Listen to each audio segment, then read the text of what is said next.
search of meaning. You in fact move psychoanalysis from the principle of pleasure a la Freud and the principle of power a la Adler. Yeah, in a way. To the striving for meaning. Right.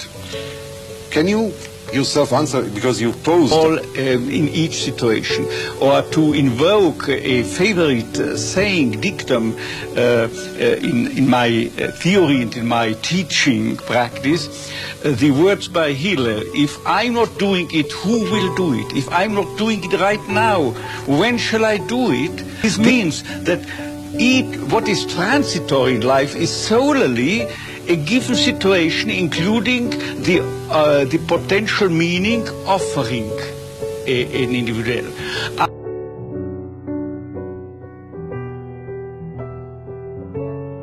By a writer on Auschwitz, Katzetnik. During the Eichmann trial, he said Auschwitz was another planet. Yeah.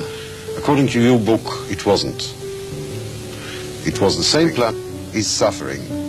Even in Auschwitz, one can find a way to use suffering as a way of finding meaning in life, therefore hope. A change is your attitude. And by changing the attitude, you may well find out, send out, as it were, a last remnant, a last possibility to find a meaning, to turn something, what happened to you, into a meaningful event, to turn, as I'm used to saying, a personal tragedy into a human triumph. And a beautiful sunset, which could bring a ray of hope. I remember. To use a pun, ray and sunset. How, where I'm located, what possibilities are offered to me, but it's entirely and remains entirely up to myself what I do out of this given situation. And this freedom is reserved to any human being, not only on another planet and not only on this planet, but even in Auschwitz it had been reserved. And the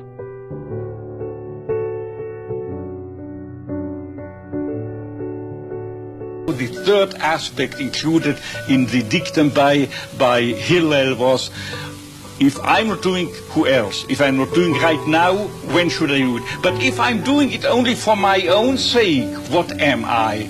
I could answer the last aspect. That's what psychologists call self-actualization. Exactly, extent. And only inasmuch as a human being is giving himself, is in the service for the sake of a cause higher than himself, or for the sake of a person, a beloved one, other than himself, only to the extent he becomes really human, and he is actualizing himself automatically, by not caring for self-actualization, by not hunting for it, by not chasing the happiness. Happiness is a byproduct. It must remain a byproduct. It cannot be pursued. It must ensue. You yourself term existential emptiness. This is the emptiness manifests itself in a threefold syndrome: aggression, addiction, and depression.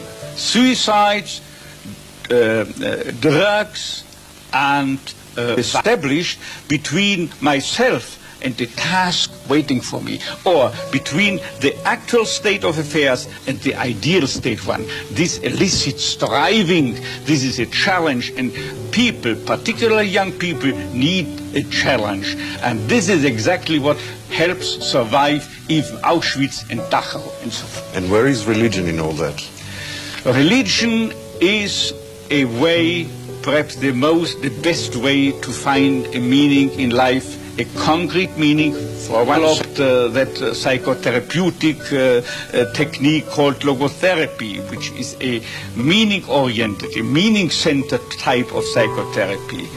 I will have to insist that this particular type of psychotherapy must remain applicable to each and every patient, including the non-religious one, and must be usable in the hands of each and every psychiatrist, be he agnostic or be he for himself religious. About religion tendencies carried to extreme fanaticism, like for instance fundamentalism and things. Misusing the idealism and enthusiasm of many young people by confronting them with his ideals of racism and so forth, and many of them not only became victims in war, but also victims inasmuch as they burdened their conscience and later on were suffering from guilt feelings.